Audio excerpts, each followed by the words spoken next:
right. First and foremost, I give all praises, honor, and glory to Yahweh, Bashem, Yahushua, Bashem, Kapadash. Second, we give double honors to the apostle, Jim, Sahulofa, beloved elders, and the Salaki, our teachers, the one that ruleth well, and peace, blessings, salutations to the hopeful elect that consists of you so-called Negroes, Latinos, Hispanics, Native Americans, West Indians. And this is Shukar Corral from GMS, Virginia. And Lord's will you be edified. Now, as the title states, the agenda of E, I'm going to get this, bear with me real quick.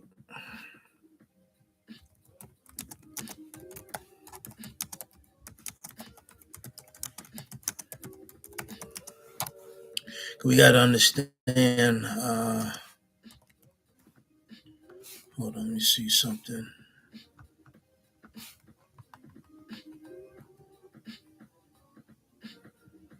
Oh, yeah. So let me see something.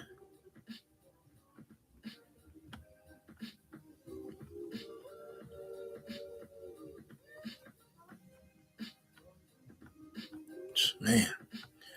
So I'm going to get this real quick. I'm going to get Jeremiah 51. So the phrase, her sins have reached to heaven, signifies and also states in Revelation 18:5, which ultimately, when Yahweh Bashem Yahushua allows those nuclear missiles to pretty much destroy Babylon the Great. And when Yahushua is going to come back with the innumerable multitude of angels. So it says it signifies that the corruption and wickedness of the symbolic Babylon, which we know is America, a system of global the most high power, it says anti-God power, but we know is, everything that has to do with America is against Yahweh Bashem Yahushua, who the world ignorantly calls God in Christ, or God or Jesus. So it have become so immense that divine judgment is immediate and unavoidable. So it denotes a final stack of accumulation of transgression requiring intervention. Because as we see today, the elites will go along with the New World Order. Nobody's going to rebel. Nobody's going to overthrow them. Romans, the 13th chapter, comes to mind as well, because we ultimately know Yahweh Bashem Yahushua set this prophecy and their system to already come to pass, and it already states in the Bible what was going to happen. We're just announcing it through prophecy and through the scriptures and through the Spirit. So we're forewarning our people, as it says in the book of Ezekiel, I believe the 3rd chapter, talk about warn our people, so-called Negroes, Latinos, Hispanics, Native American, West Indians, because we already know, that that America is going to be judged. You read the book of Psalms, the 5th chapter, it states that the Lord is not a power that dealeth with wickedness, right? So we understand what's to come. So we're just forewarning our people. So don't fall for the wiles and the tricks of Esau. And one of the things for certain is sexual liberation, feminism, and the destruction of the household, destruction of the family. And this is what Esau has done. So continuing on, so it says, final judgment, the accumulated sins signify that Yahweh has remembered her iniquities and that the time for punishment has arrived. So America is going to be destroyed. Because what? Because all of these actions and, damn it, man. You go back to the old days and you had a lot of whistleblowers and a lot of Edomites and a lot of people that just always spoke on. What's that book? The Pale Horse, the Book of the Pale Horse, whatever. Forgot the what you call it, the creator of that book. But all you got to do is put it in, come up. Behold, a pale horse or something like that. So it says symbolism of Babylon. Babylon represents a corrupt, materialistic, and idolatrous world system that oppresses Yahweh Shah's kingdom. It doesn't, Salaki opposes, my bad, Salaki. And this is what America does, because what America has done is made everything evil look good and everything good evil. So this is why the people are in the current state that they're in, condition that they're in, and everything is just, out of order. Because what, America is everything. It's like, for instance, you somewhat go to, um, take for instance the Muslim or Islamic way, which has more somewhat um, discipline, but it's not of anything because we know it's a god, it's an idol, right, made of man. But one of the reasons why people are going that way is because there's discipline in it. But the fact that when you go to the other civilizations and these other nations, they have more of a disciplinary infrastructure. When you come to America, they have this. You can do whatever you want. Pretty much, you can just be entitled to do and feel and think and just act or be whomever you want to be. So, for instance, when you come to America, a man doesn't have to be a man. A woman doesn't have to be a woman. And you could think and you can become whatever you want. Long as you're following the American law, the so-called white man's laws here, and you're paying your taxes, everything's okay on how you are as a person, your character, your conduct, right? So everything that Babylon teaches is corrupt, materialistic. Everybody's greed, selfish, self-centered. All they talk about is money. And the idolatrous, they worship and idolize everything. Anybody that any system that idolize celebrities, they should be what's the word? Um, what's studied? Your mind should be studied because Esau puts the most heinous celebrities up there for you to worship and idolize. Call to action, a voice from heaven urges Yahweh Bashin Yahushua people to come out of her to avoid sharing her sins and the resulting plagues. So, meaning spiritually and mentally, imminent destruction. The passage predicts the swift, total, and fury destruction of the system, causing merchants and kings who profited from her to mourn. So, yeah, when America, we know when America gets destroyed, these people, the foreigners, the heathens, they're going to mourn because what? Because they made, that's how they got that. That's why they went from that condition from being weak to becoming strong. So let me go to the actual. Hold on. Let me get it in this. Give me one moment. Oh man, so I'm gonna read this too. Salaki. Bear with me one moment.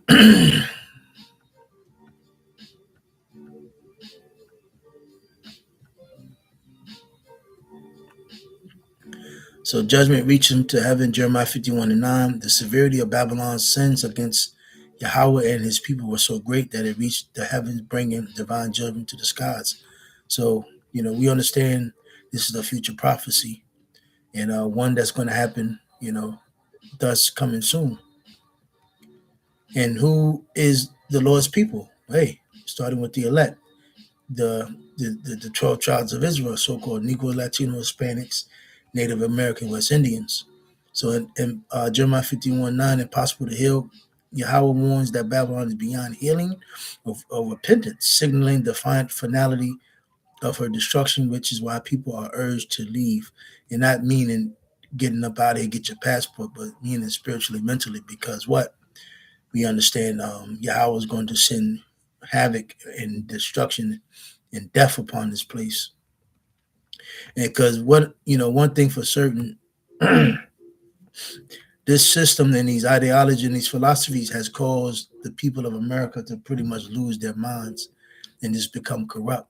Because, like the scripture says in Proverbs 25 or 28, it says, a man or a person that doesn't have ruleth over themselves is like a city with no walls.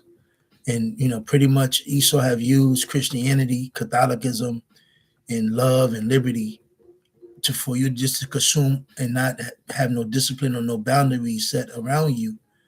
So everybody has been attacked mentally and spiritually, and this is the results of it. This is why everybody is yearning for the old times, the 70s, the 60s, the 80s. So it says, let me see. That's pretty much it. So ChatGPT, I put in, if women hates men, how does that affect society? And this is something that's can never be corrected or fixed here in America. And this is going to lead into what's ultimately the destruction, because due to the fact that feminism and sexual liberation this just has destroyed everything. It has destroyed men. It has destroyed women. It has destroyed the children.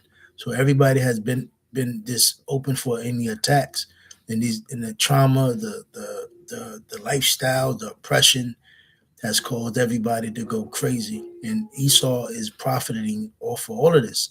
And this is why he's able to bring in a new system. And due to the fact that everybody is just mentally broken and just fucked up, you know. Let's see what it says. One, at the individual level, if a woman hates men, especially due to trauma, discrimination, or repeated harm, it can be self-protective at first, emotional armor. Long term, it often leads to isolation, mistrust, and difficulty forming healthy relationships. And this is what we're in. This is what we're seeing. See, this goes back to years of the sexual liberation. I can bring forth that as well. Let me see something.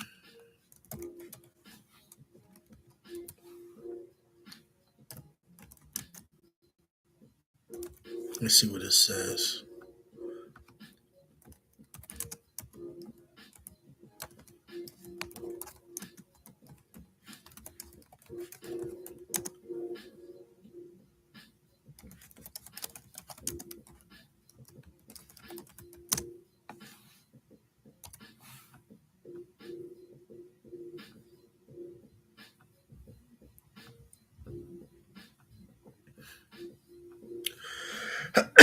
So, big question and really an interesting one. Short answer: sexual liberation has reshaped American life in deep, mixed, and still unfolding ways. Some empowering, some messy, some still hotly debated. So let's go into it. ChatGPT.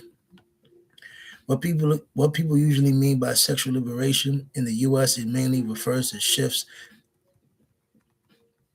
to since the mid 20th century, more acceptance of sex outside marriage, women having greater sexual autonomy, LGBTQ visibility and rights, birth control and reproductive choice, open discussion of sex, media, education, and culture.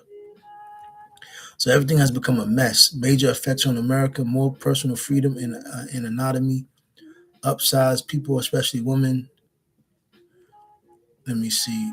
People, especially women, and upsides. People, especially women and LGBTQ folks, gain more control over their bodies and relationships. Sex became less tied to shame, secrecy, and rigid social roles.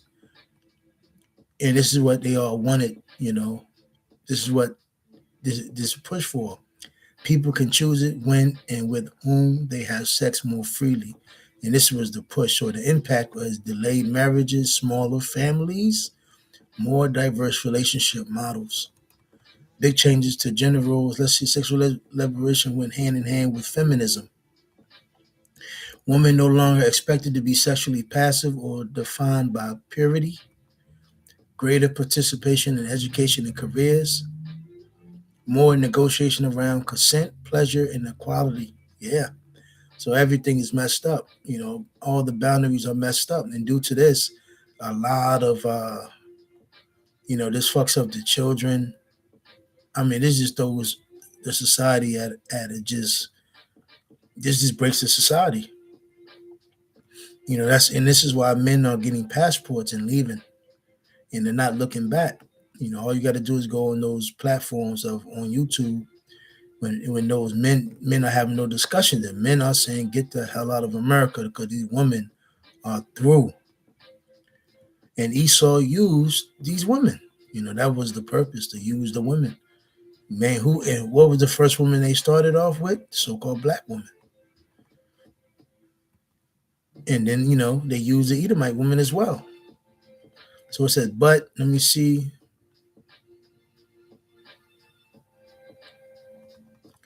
Cultural openness and commercialization. Positive sex education improved, though unevenly. Media became more honest about desire, identity, and relationships. And see, this is, everybody is just overstimulated and just freaky as hell. Conversations about consent and abuse became possible. Yeah, man, it's just all out of order. Cause now, anybody can holler. These women can just say anything now, and then you get charged. It said negative. Sex also became heavily commodified. Porn and advertising often shape unrealistic expectations. So, a woman was able to go on live TV and say, if you're not um, carrying a third leg, nigga, you're no good. Let me see. Critics say intimacy sometimes became more transactional or performative. Yeah, you know. Family structure and relationships shifted. Yep. Higher divorce rates, especially posted 1960s. More cohabitation, single parenthood, and non-traditional families. And see, this is why you're seeing the effects today. Everybody's isolated. These children are broken, mentally messed up. They're unprotected. You got predators out here. You got a bunch of weirdos, weird uncles. Everything is out of order. Marriage became more about personal fulfillment than economic necessity. So some see this as greater freedom and authenticity. But what is freedom when this destroys you? What is freedom when you look at the end of it? It's fire at the end, brokenness, illusion, delusion. And this is why America can't be healed. And this is just some of the attributes. Sly, this is just some of it. Others see less stability and long term commitment. So political and cultural polarization, sexual sexual liberation helped fuel the culture wars, ongoing fights over abortion, sex education, LGBTQ rights, a sharp divide between more secular, liberal, and religious conservative Americans. And see, this is why America is just destroyed. You know, sex became not just personal but political, and one of the most beautiful and sacred things is sex between a man and a woman. Because a man is supposed to be on a level to lead his woman, his wives, and children come from that. And you're supposed to rear that child up. Really, I'm just talking about our people. We're supposed to live in be spiritual and live in order of in the name of Yahweh Shem Shah, just like it says in Titus, the second chapter or the third chapter. So it says the big takeaway. Let me see.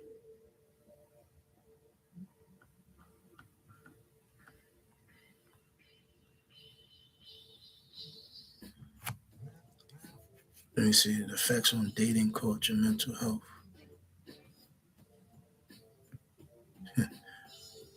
How yeah, this is what Chat GTP is saying, but So let me go back to the other question. If women hates men, how does that affect society?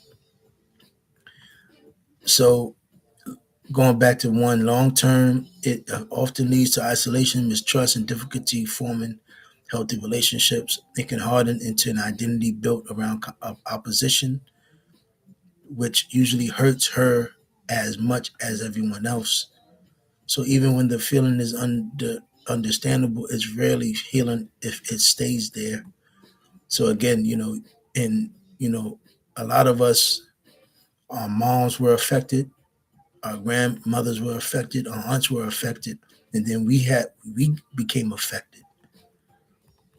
Um, the daughters became affected, and then sons were affected greatly. And also goes back to Willie Lynch letter.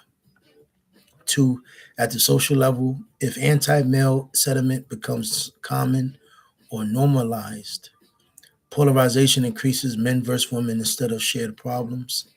Cooperation breaks down in families, workplaces, and politics. And you see, this is why, well, really, a lot of families aren't even, you can forget about the family. But, this is the reason why men and women can't get along. And this is why, when, if a child does come from a situation, 9 times out of 10, the parents don't like each other. It was like a fling. It wasn't the mom and the father didn't get together to create a family. It was for other bullshit, drugs, money, pleasure, alcohol from the club. You get what I'm saying? It wasn't genuine. So I said people start seeing each other as categories, not individuals. It fuels a backlash loop, misogyny, misandry, reinforcing each other. So societies work best when trust across groups exist. And it's to the point now, the sex liberation has destroyed everything. So men don't trust women and women don't trust men. And you're never going to fix this because, a lot of really honestly, a lot of people should just be put to death, but that's not going to happen. So the ultimate judgment has to come from Yahweh. But ultimately, if you put men and women on a panel, all what's going to happen is a blame game. It's never going to be what we can do to fix it. It's just going to be a blame game. And again, due to this blame game, it's still children being created, and that pain and that trauma and that dysfunction, all is happening is just rolling over into that kid. So even when there's criticism of power structures, so three, at the cultural political level, let me see, criticism of patriarchy, sexism, or male dominated system is not the same as hating men. Let me see. But when rhetoric shifts from systems to people, it alienates potential allies, makes reforms harder, gives cover to extremists on all sides.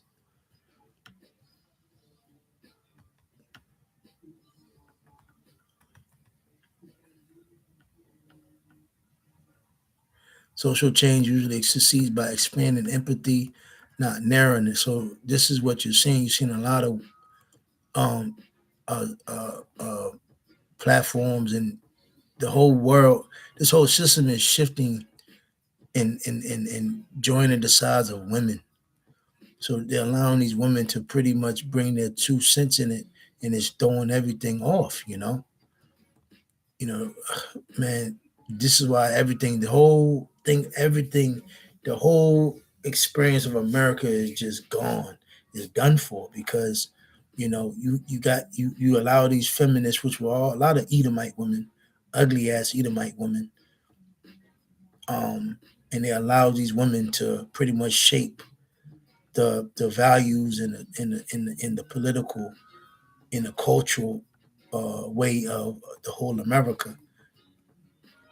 And it also this demonic this infrastructure is leaking over to other countries as well. So important distinction. Let me see. This matters. Let me see.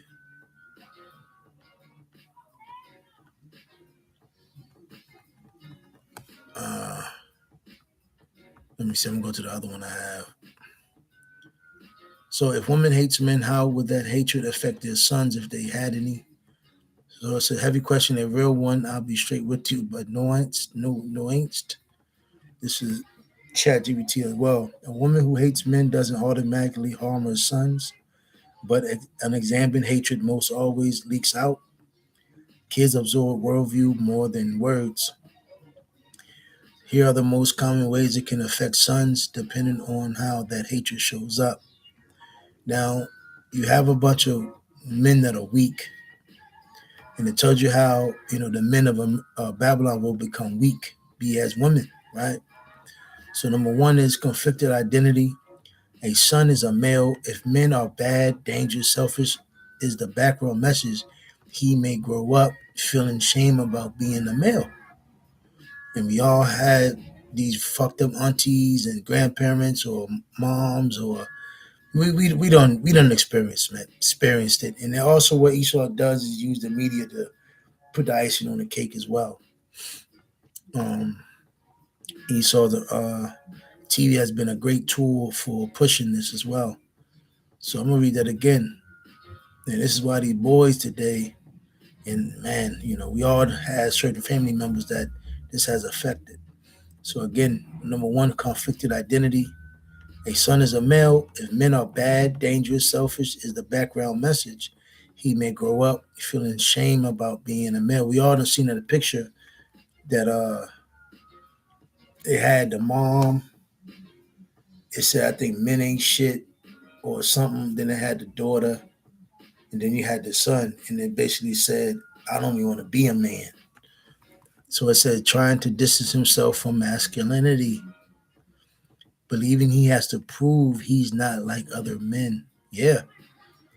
So these women that have these sons, and that's why you gotta, if you have a sister that's gay, talking about she a lesbian, cut her off, man. Cut her off. And I'm just say just like that, cut her off.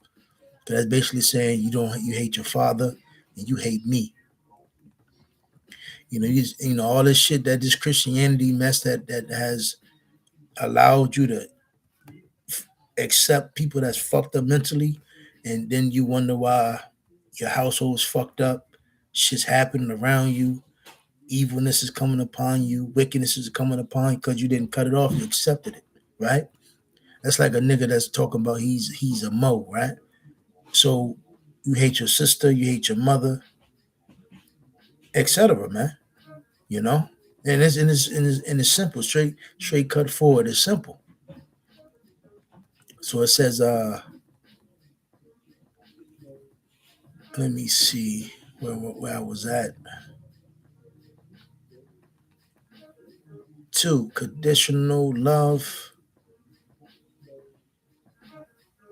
Hold on. So that internal split can mess with confidence and self worth, and that goes back to number one, conflicted identity. So two, conditional love. Some boys feel love when they're not too male. Yeah, damn. Oh man, that's crazy. So your son will start being what? Acting more girly, acting more female, more sensitive, more emotional.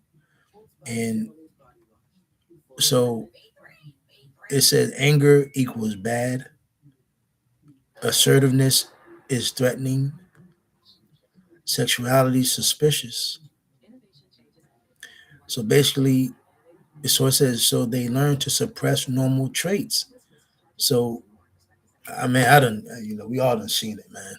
These girls got these boys, and they're so anti against their fathers, they really can't control them. They start getting aggressive and angry at a certain age. So what they do, they try to suppress the boys' emotion. Thus, Esau will tell the mother he needs to be put on Ritalin, etc., type of medicines, which fucks the boy up. long-term effects. And by that point, when that son roughly turns 15 years old, 16, then she might be like, you know what, I can't control this boy. Go back to your father. It's too late now. It's too late now because too much bad habits he done picked up from you.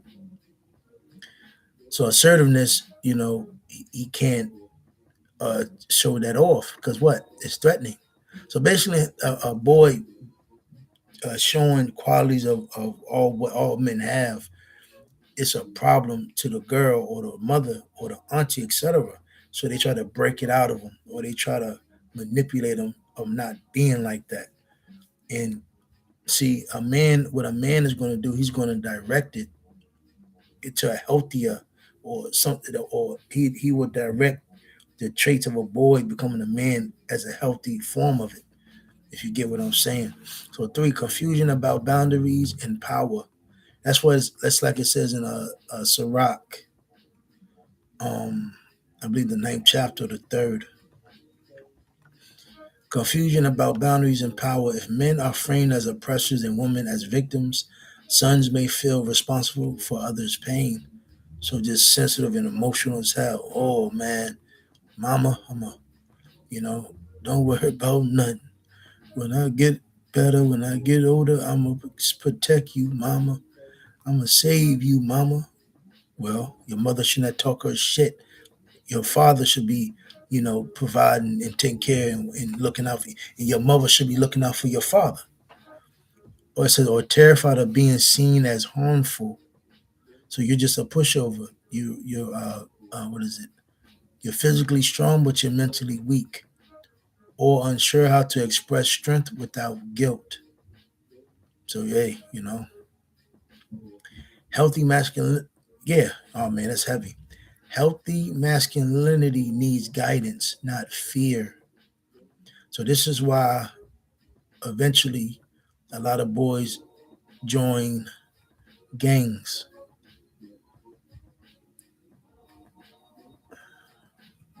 or they just amount to nothing. So four, strained mother son bond. Even subtle contempt can be felt. Boys are very sensitive to whether they're admired by their mothers. If they sense rejection of their gender, it can create emotional distance, resentment, or an over attachment where they try to fix her pain. None of these are great. Yeah, man. That's why these men are fucked up today. But this is all done by the so-called white man.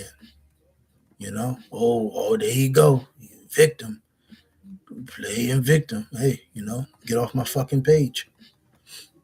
So yeah, that's that juice. That's that Babylonian wine you're drinking because Esau is a fugitive. The so-called white man is a fugitive, and that's what he does. He makes you look at the problem, or he has you looking at in another direction instead of looking at him. That's what fugitive does. Look up the word fugitive. How would a fugitive move? Five, but it's not inevitable.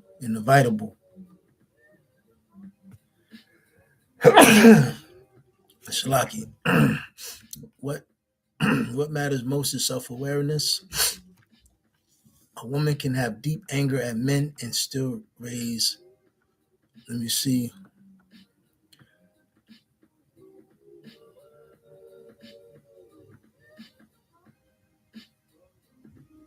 Okay.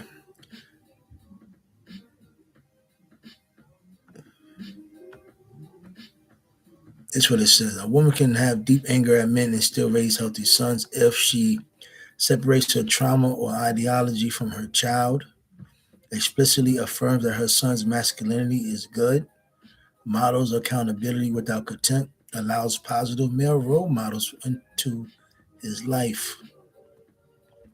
Hatred that's examined and contained is very different from hatred that's normalized.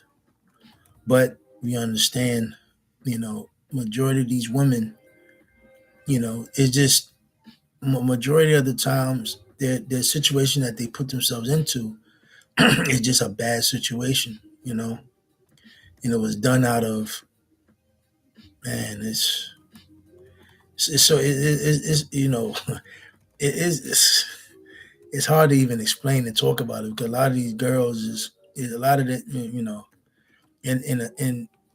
you gotta think about it. Just like Kevin Samuels used to say, that's not a mistake. That's not something you can't. You don't open up your legs to a man that you did not see yourself staying with or being with or building nothing with, and now you hate and mad and angry about the situation. But that's not. You can't sit there and say, "Oh, I was young and dumb." You can't say that. Fuck out of here. You can't say that. That's not a mistake. Because one thing for certain, what Esau does is you do something bad even in your in your before you're 18, he if it's bad enough, he'll send your ass to juvenile. So, you know, it's punishments or bad behavior. And when you're 18, Esau trials you as an adult. So you do something 17 and then you're 18. When he tries you as 18, he'll send you ass to a big boy jail. So you can't sit there and scream out to the judge, and come on, man, I was young and dumb. He's not hearing that, man.